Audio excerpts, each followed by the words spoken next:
Hey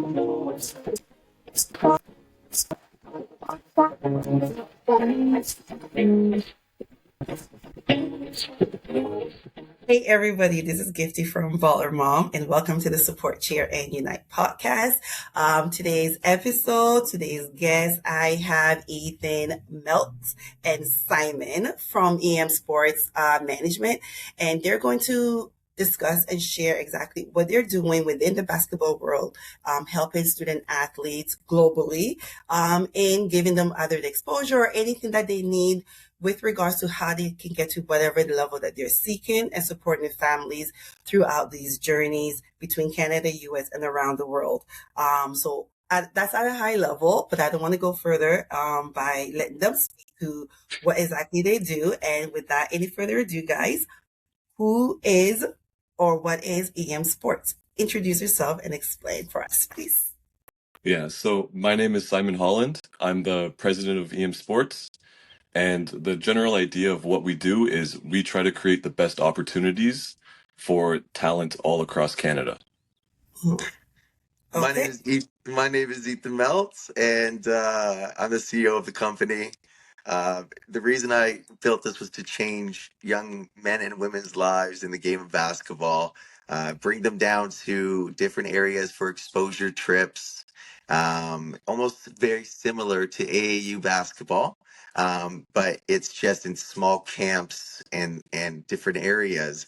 And that allow coaches and other people to see them that wouldn't necessarily be able to. Okay. And between the two of you, because we're in the sports world, did you both play sports when you were growing up? And if so, what did you play? Yeah, so I've played competitive basketball all the way from when I was 11, 12 years old, all the way to 18, 19. And I loved the game, and basketball is my life. And it was everything I did. Ball is life. Yeah. Yeah. And I'm just so happy to be in the position I am now, where I can create opportunities for other athletes who are like-minded, like when I was back in the day, who just want to make the most and get as far as possible. Nice. And yourself, Ethan? Myself, I had actually a very interesting way I started. I only started playing basketball when I was in the 8th grade. I got into the sport late. But I've been involved for most of my life. But back in the day, it was late. It was late. But I'm so happy that basketball came to me. Playing and training has taught me how much discipline, consistency, and work ethic matter. And the perspective helps me guide student athletes and their families on how to develop both on and off the court. Wow. So I actually got a scholarship myself and played in upstate New York. Played there for 3 years. It was the time of my life. And I would just hope that a lot more young men and women get to experience something like that. Amazing. So with that, and I'm not going to age you because we're on there. Don't worry. US, Canada. So for anyone going into the US, I take it you're considered like international student athlete, correct? Yes. Just to clarify that. So people don't think it's just an automatic switch that because you're playing here, you can go there and just do the exact same thing. You're technically considered an international student, but you're still pursuing your education and playing the sports. Correct? Absolutely. Education is the number one thing. Oh, yeah. The basketball stops bouncing. It stops bouncing for everybody. Whether you make it to play high level in prep, in high school, the NCAA, the NBA, at some point that basketball is going to stop. So the education part is super important because you need to have that plan B, plan C, and that's what I stress on our families that everybody wants to get to that high level, but goals off the court as well. Super important, something that's missed a lot in conversations. It's just let's play lots of games, let's train a lot, but you've got to have the grades and you've got to have that plan of what do I want to become after. And when it comes to the international student part, to explain that a little more, pretty much what happens is once you get that offer to go to the school that you're going to go to, they give you what's called a visa and that's going to allow you to travel and attend school in the States. Okay. Okay. And that's good to know because again, some parents may assume it's automatic, and I'm grateful that you're breaking it out so we understand that. And both of you did talk about the importance of education and also being in the sports world. So how did you combine that love of the sports in addition to your education to where you guys are now? Like, because basketball found you, but was this path part of your path all along, or did they also find you to say, hey, based on what I've experienced, I now want to give back? Absolutely. So I know personally myself, I graduated as a teacher. Nice. So when I graduated, I said to myself, how can I stay in the sport, still teach, Mm-hmm. and not be in the classroom? um, and what I ended up doing was I found top notch, top prep, all those types of different ways that I could get kids into AU programs, rep, all that stuff, and I can continue that Wait, hold education. on. You found it top notch within I did. Toronto? So you say so humbly. You got to give yourself a shout out because that's not an Shout organization. out to Top You've Notch, been around everybody. for a Shout long out. time too, right? Absolutely, about 13 Yeah. years. And Yes. it was a blessing. It is a blessing, right? Rustam Ahmed is actually running that program right now. He is one of my best friends. He actually got the Coach of the Year for OSBA Trillium 2 years in a row now. So Congrats. he's in control of that. But it was a blessing for 13 years. Wow. That's it. Just 13. And I'm complaining about 7. But you're doing an Well, amazing that's job good. there. You're doing an amazing I'm job. trying. I'm trying here. Okay, good. So, I mean, obviously, it seems like from your journey, even though you say you started late in grade 8, basketball and sports has always been something in it. And now, even as an educator, you found the love of giving back within, the whole basketball world, including business and all of that. So, how did EM Sports Management come about?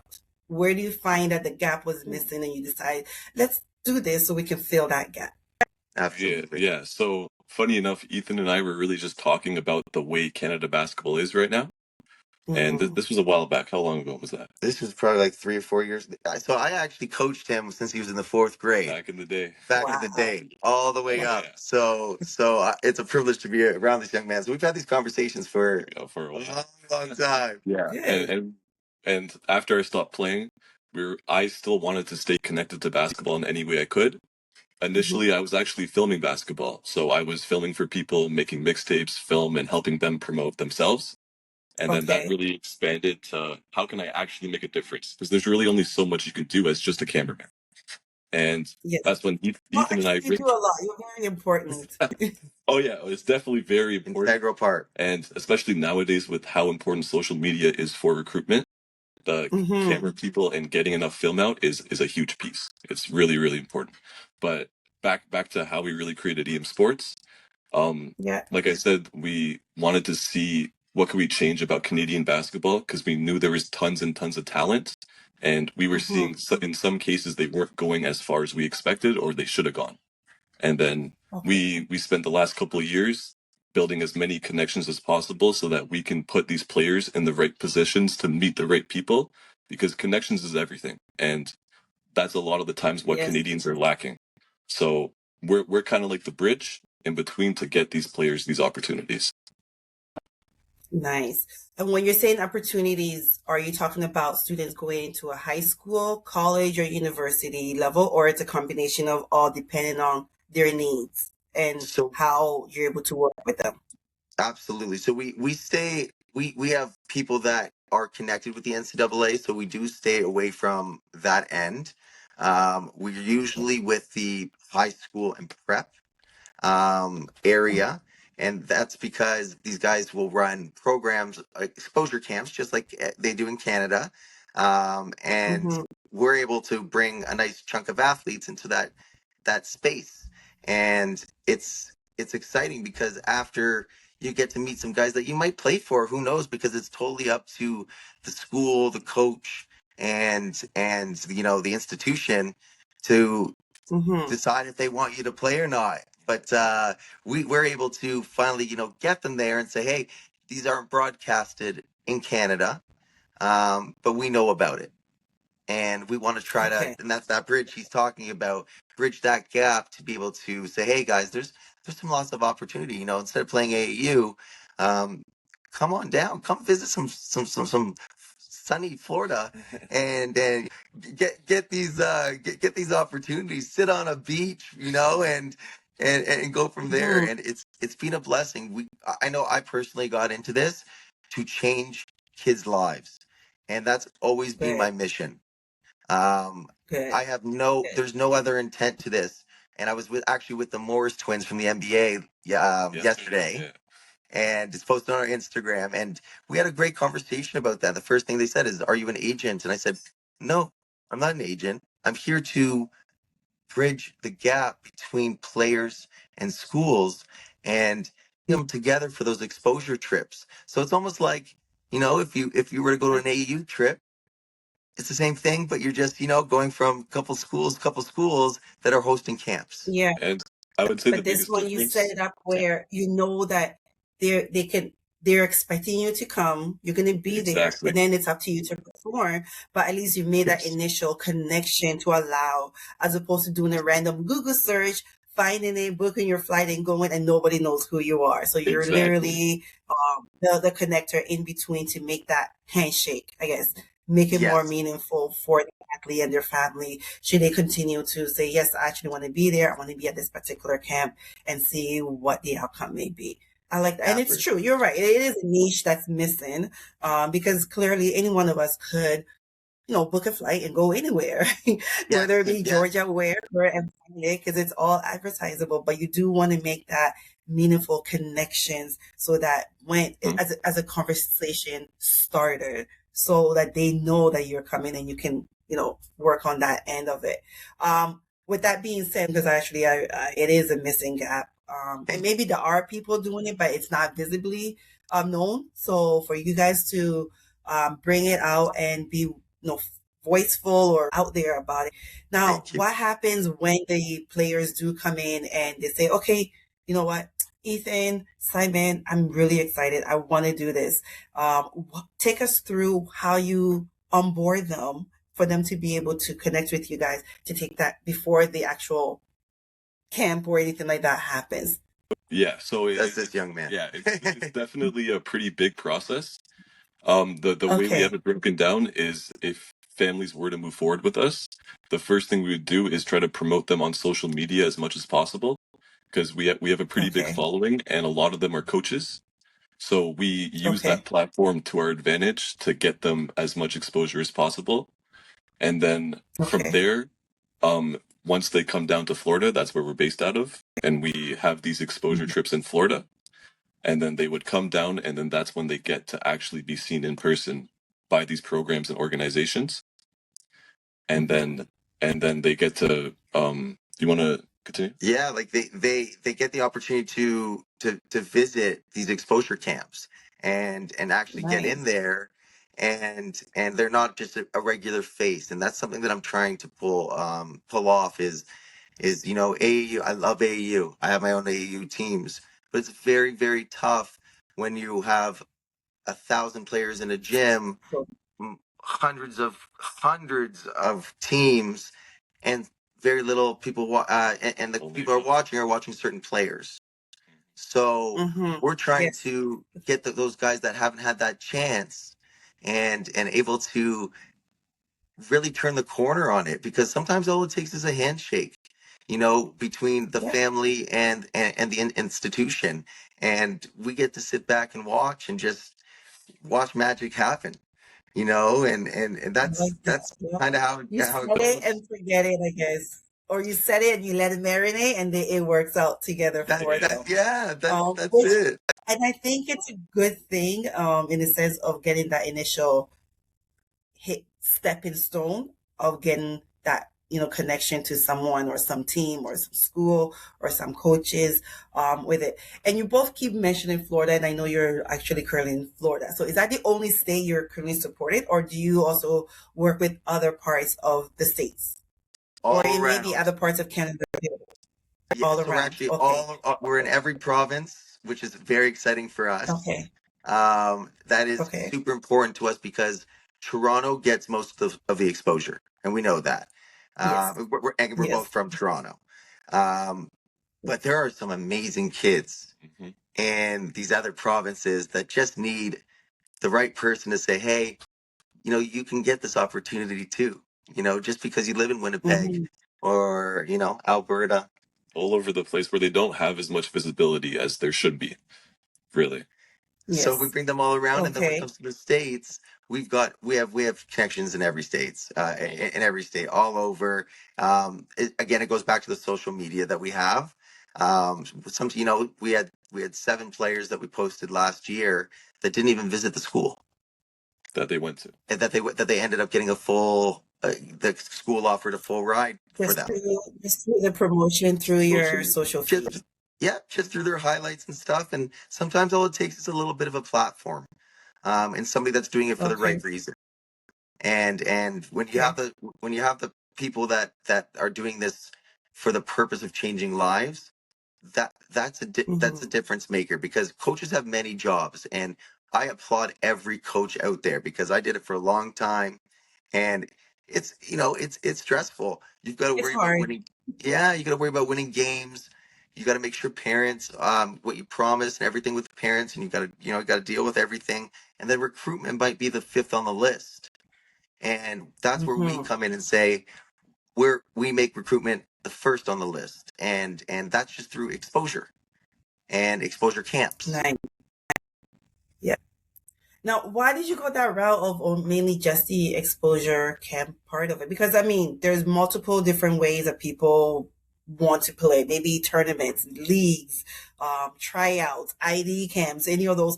Like I was said, there's so many different terminology Yeah. within this whole Yes. basketball world. Why did you guys choose to do more of a exposure camp? Like, talk about the benefits of that and why that's so unique, and which is why you guys decide to always support your athlete through that channel. Yeah, for sure. For me, I really think that the reason we went this route in terms of what we do is because of how individual it is. So a lot of the times these Okay. ID camps and all these other type of stuff, it's for a large scale of athletes, and it's really hard to get Mhm. individual exposure and individual opportunities compared to we like to like really put them in front of the right people and Mhm. personally bring them to the right opportunities and to the right schools that would fit for them. And a lot of these exposure camps have smaller attendance. Hmm. So where you walk in a Oh, gym, yes, yes, and where you walk in a gym where with ID camps and everything, you could have up to 100 players, and then you become a face in yeah. the crowd. And what I'm trying to do is make Yes. sure that you're not a face in the Hmm. crowd. Is that you're remembered the moment you walk in there to the moment you leave. Whether Okay. that's it. And we found that niche, and coaches down here are just they're loving it. They're absolutely loving it because Mhm. it's completely different. It's just a way for them to feel, the athletes to feel special, to feel that you didn't just go for 2 hours, got a good workout and everything. And again, ID camps and everything like that are fantastic. No shade against any of that. I support all of it. But, a little more Mhm. individualized sometimes helps. I think that's again a lot of parents or players, whether they're being Toronto or else, there are those with big names that are already getting the exposure, but there are some that are just as good that need that extra umph. So with that support that you're Exactly. providing, I think that makes it easier for them in breaking the ice, as I always call it, because you do need somebody to kind of nudge you a little bit to get That's there. it. Now, during these camps, or like say they come in, is it like a full week, is it a weekend, and then once it's done, like what are the next steps that EM Sports does in terms of closing the gap? Let's say one of the schools or the coaches say, hey, I like so and so from it. What are the other steps that you do to support in to combine and fully close that process for them so it could be a good fit that both sides are looking for? Absolutely. So in this space, there's NCAA rules, and that's something that a lot of parents don't necessarily understand just because it's not broadcasted out. So Mm-hmm. we can only set up the opportunity. and then it's up to the school and that institution to get a hold of the family and offer what they offer. So we pretty much get them in the door, and then the institution takes over from there. Okay, good. I like that because I mean, just all you need is an entry level, right? Exactly. And it's great that you guys are doing that groundwork to get them through that door. And again, whatever the decision is, they come back and they say, "Hey, thank you so much," or "It didn't work out," whatever happens. Now, what are some of your success stories so far? Because you say you've been doing it for a while, so this is your moment. Thank you. Let me brag for a second. All right, I got a little more age on you. So this goes all the way back to when Indiana Rotundo, for players or parents that know him, he is he's now I can call him an older gentleman. Sorry, Indy, if you're watching this, but he actually asked me to coach his high school team, and in return he would play for my AU team. So he ended up going Division II in North Carolina, and that's what sparked everything for this. So once that happened, I just realized that sometimes you need the guy that had a scholarship or knows the right people to just give it a little tap on the door, and that's where I find is the big difference. Now, to the success stories that we have, we've had lucky enough, God bless, we've had 91% of our athletes land in schools. Thank you. Is the biggest success is that after we've brought them to these exposure camps, it's worked out really well just because of the way we've strategized. And you got all the way from Dakari, who played at St. Jude's. We've got a eighth grader from Winnipeg, Liam Klatt. Shout out to you, Liam. I know you're gonna watch this. He ended up in Florida as well. It's been a blessing. We've had about 30 plus athletes in just last year end up playing on full that school offering full rides, and that means their housing's covered, their food's covered, their school's covered, and it saves a lot of cost for parents because we know in Canada it is expensive. We do know that. All you parents out there, big shout out to you guys for the commitment that you make for your kids. But, and that gets tough for a lot of families, and there are families out there that don't necessarily have those means, and there's a way to get around it, and is that you don't have to spend $40,000. 90%. That's a great success story to have it. Now with those who are going to be watching and like, yeah, I've seen their page, I followed, I'm not sure. Okay, let me reach out to them. And some parents be like, okay, I know you mentioned Florida a lot. You did say other parts of the States. I'm not sure if I want my kid to be so far away from home. What are some of the things that you share with them to let them know that, yes, you're not just taking them in the middle of nowhere and to be kind of abandoned, but literally there is a support system before, during, and after. So from a parent perspective, saying, I'm on the fence. What are some key positive things that you can share to say, okay, now I could be a little bit, on the good side and say, yes, sports is great. Let's move forward with it. Absolutely. I find personally, the difference between Canada and the US is there's a governing body, and the governing body is per state. So what that means, Florida has a governing body that nobody can open up a prep school if they just want to open up a prep school. It has to be a brick and mortar. You find in Vaughan, you could have 60 prep teams, where over here in Florida, it's got to be in a school. They set you up with either billet housing, where you're staying with somebody that has either has been a big donor to the school, has had a player that's gone there, that has played in Europe. For example, I've got a kid named TJ from Winnipeg. He's from Manitoba. He's from Winnipeg, yeah. Yep, and he actually lives with this amazing family. Everything. He's got it all. He's living the life. So the school really takes care of their athletes, especially if you're an international player, knowing you're so far away from home. Our end, I have what I call a million stepsons or a million stepdaughters. So once they land here, I become part of your family. Daughters. So once they land here, I become part of your family.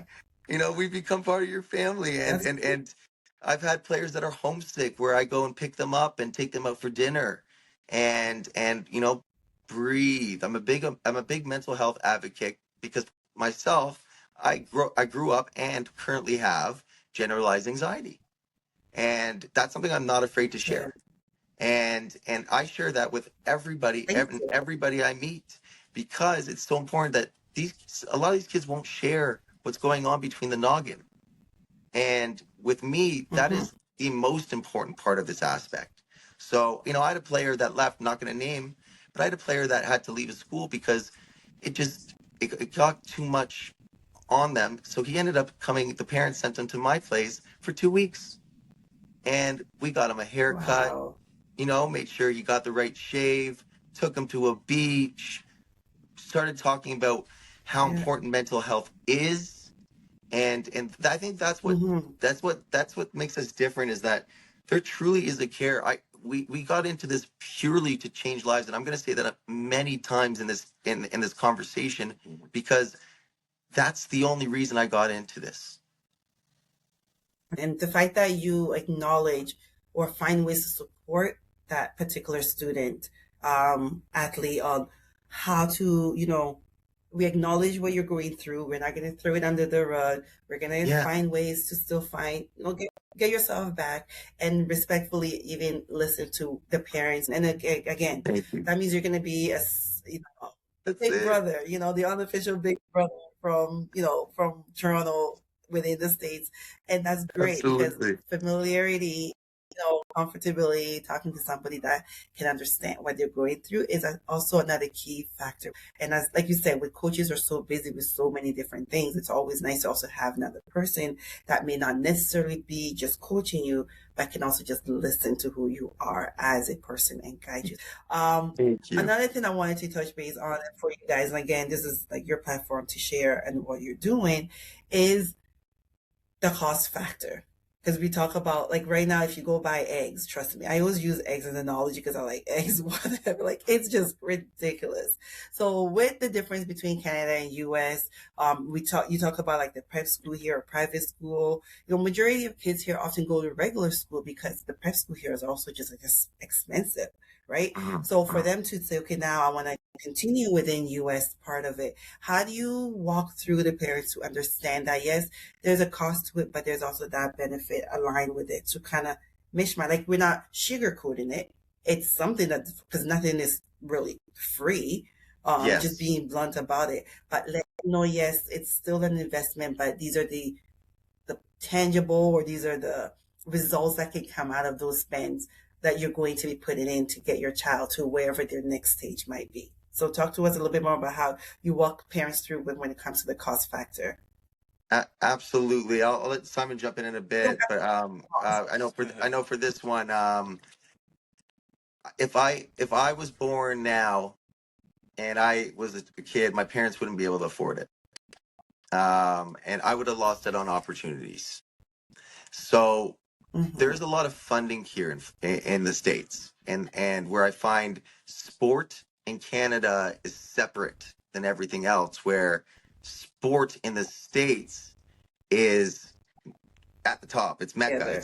It's right along. It's right with education. They actually mix them extremely well, so that the student becomes before the athlete, but they don't miss on anything because they take their game schedules and everything and they mix it along with their education. So I find that the funding alone is what makes a big difference in the United States, and we all know the size of the United States and how many people, and that helps.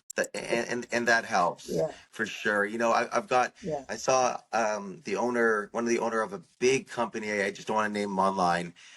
He does a lot of donating, and just to give young women and men chances, and guys that wouldn't, or girls that wouldn't be able to afford this opportunity.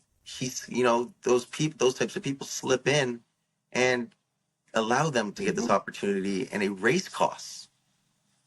And that's it. And it's usually in Canada. Sometimes it's only the top one or two players that get that scholarship from the program. Where Yeah. you in the U.S., I was speaking to one of my favorite coaches, and he would kill me if I named him because he likes to stay behind the scene. But That's nice. he scholarships his whole national team. So all 15 players don't pay a penny. Wow. And that's where, yeah, and like travel alone is $80,000 for these teams. So Wow. it's just so amazing to see that these coaches have those other branches, and those organizations have those other branches that help out. Guys that graduated from the school are still coming back to games, 15 years later. Wow.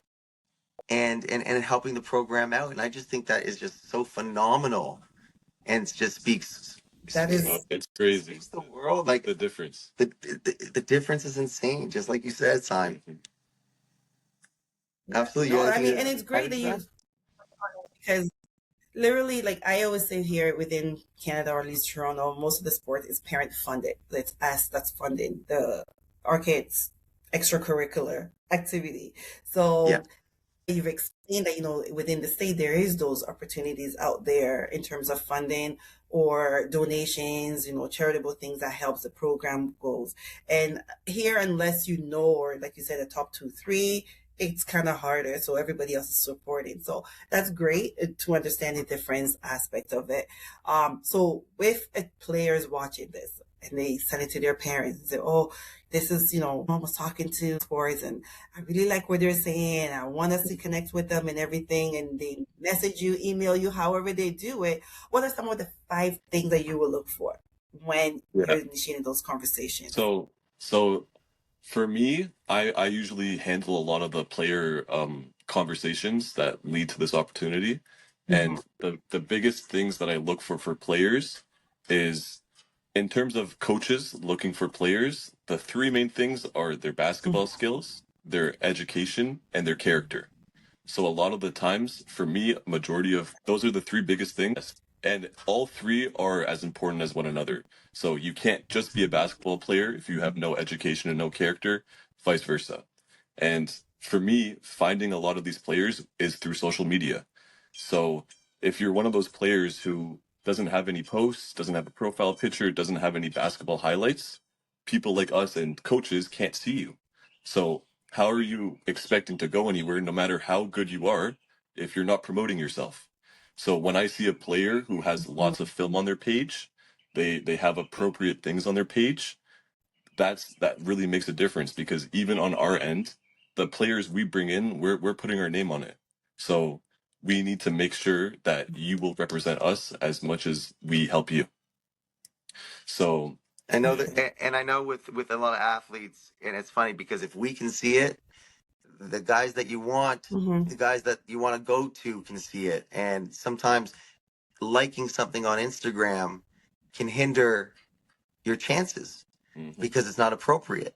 Yep. And that's what this young generation, especially with this social media they have nowadays, they need to understand that a single click, a single like pops up and says the athlete liked a certain thing. And if we can see it, the guys that are putting in investments or wanting them at their program, they're doing their research tenfold compared to us, and we still do that. Yeah. Yep. Now, we talk a lot about the social media side of it. Is Instagram the only main one you guys use, or are you available or promoting them on other platforms within the social world? Yeah, so honestly, Instagram is our main platform, and we also do work through YouTube, TikTok here and there. Yeah, but Instagram is the main source of players, I would say. And just something I want to add is there's so many ways that players can use social media as a tool that they aren't necessarily doing. Mm-hmm. So if you're one of those players who is constantly posting film updates, stats, and really promoting yourself, that is the difference between you getting an opportunity and not.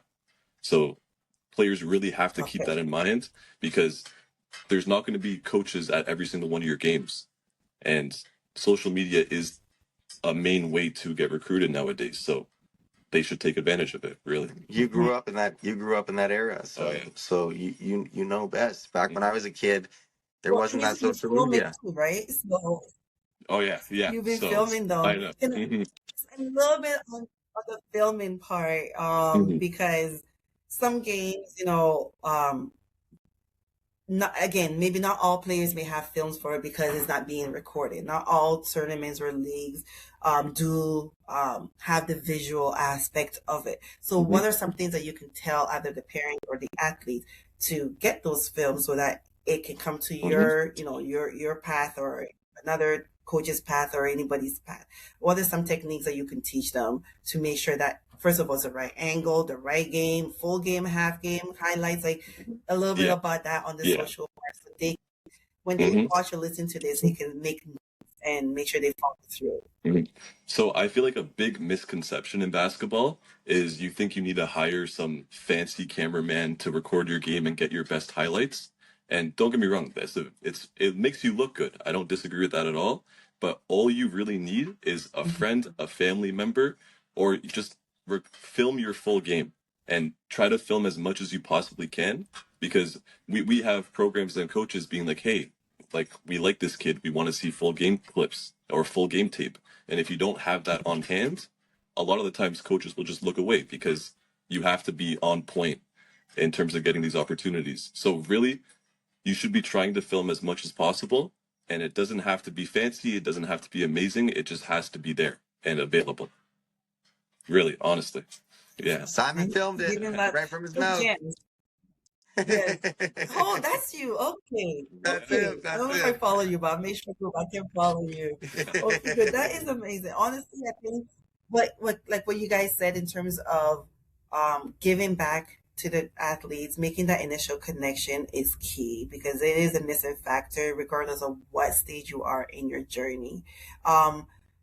When that connection is being made, is there a way, because you talk about character as well too, and some of these kids, because they're so hooked on just being an athlete, they're always in their tracks and they're always in their Crocs and they're always in their hoodies and things like that. Are there some other ways that your program or your company provides in terms of even the aesthetics part of it, in terms of presentation?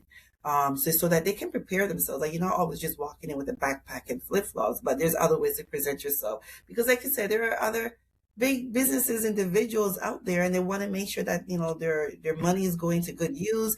These people come in and have the right character. They're not liking the wrong things on social. Their representation is match with what it is that we stand as an institution, whether it be public or private schools or whatever it is. So what's some ways that you also guide your clients or athletes to ensure that wherever they go, they carry their sports image accordingly and not, slacking off on that side?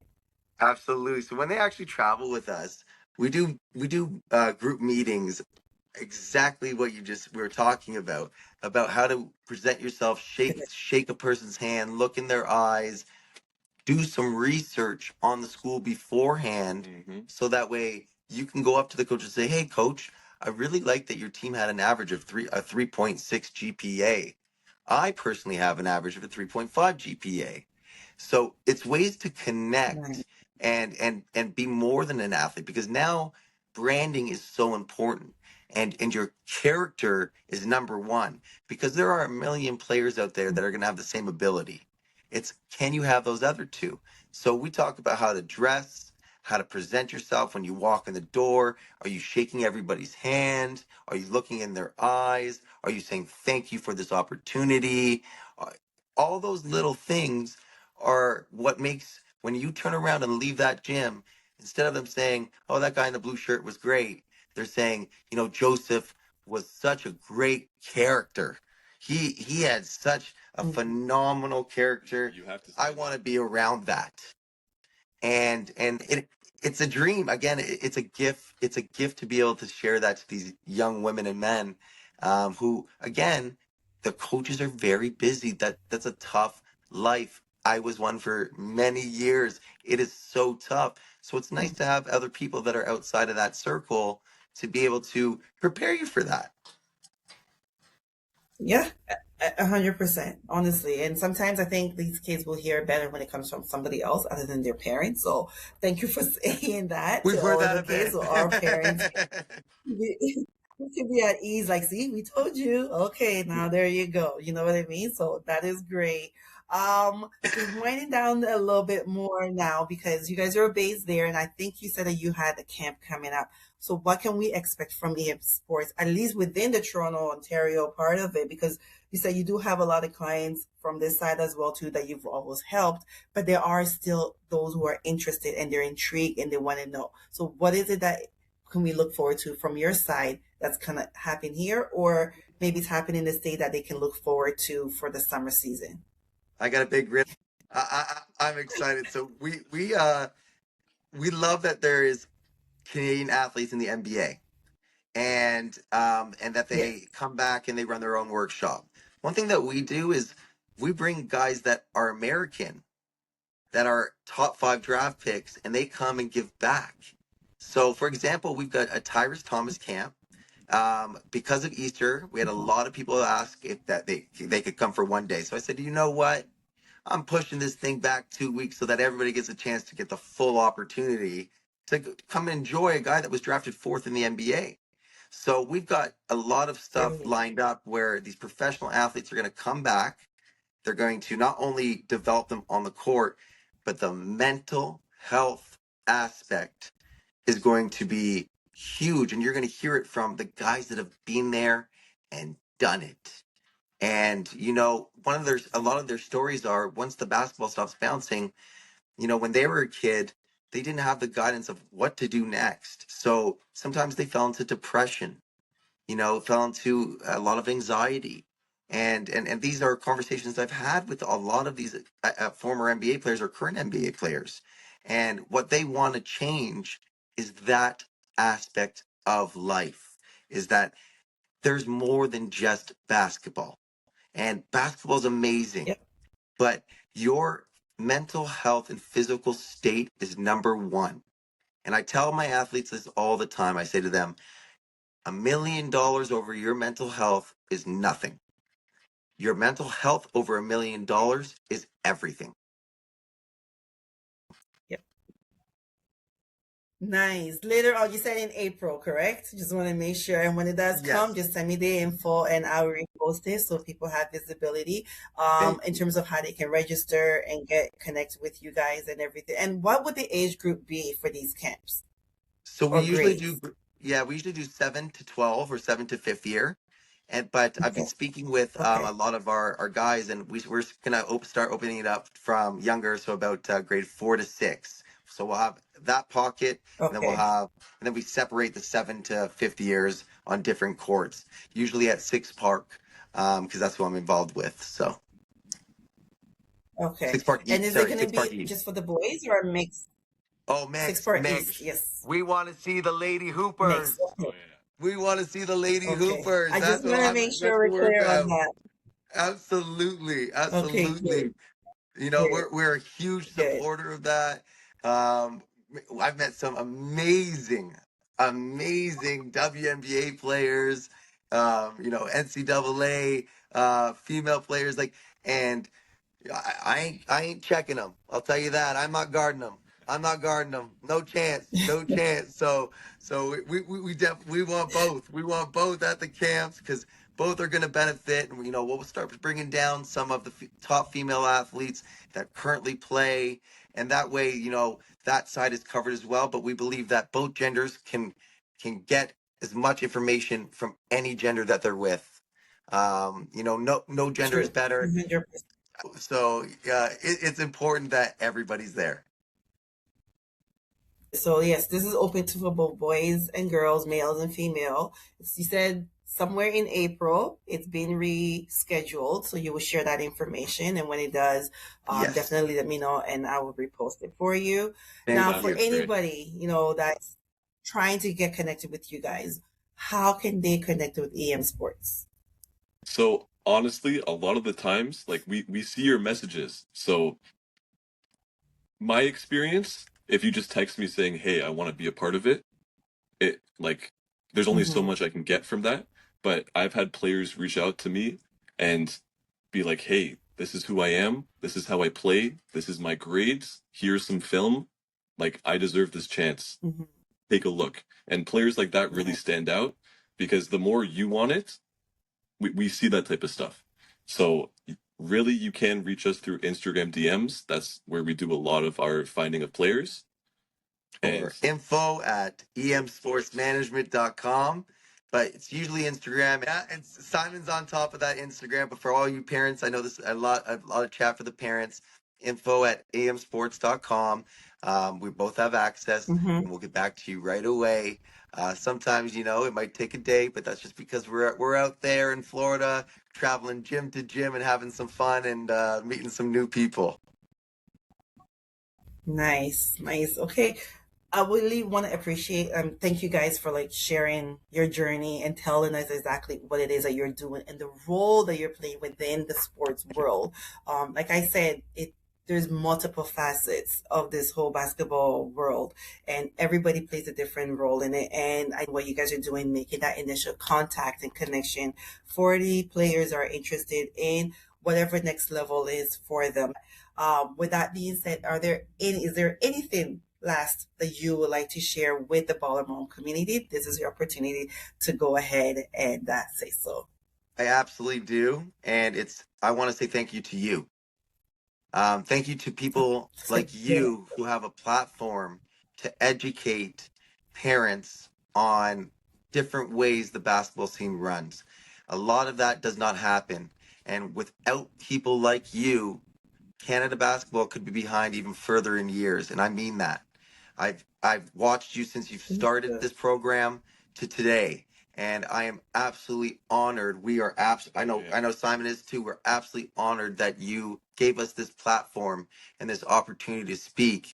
That's all I have to say is thank you to you. Thank you. Thank you. And Simon, anything you want to say? Honestly, Ethan said pretty much what I was going to say. We really appreciate this opportunity, and it means a lot what you do because Canadians and families and parents need stuff like this. And you are making a difference as much as we are. So we appreciate what you're doing as much as we do. Absolutely. Thank you, gentlemen. Thank you so much. So with that, we will wrap up, and I would like to thank you guys for being part of the Support Cheer and Unite podcast, doing your part wherever that may be, and taking them to that next step and being, a part of that process.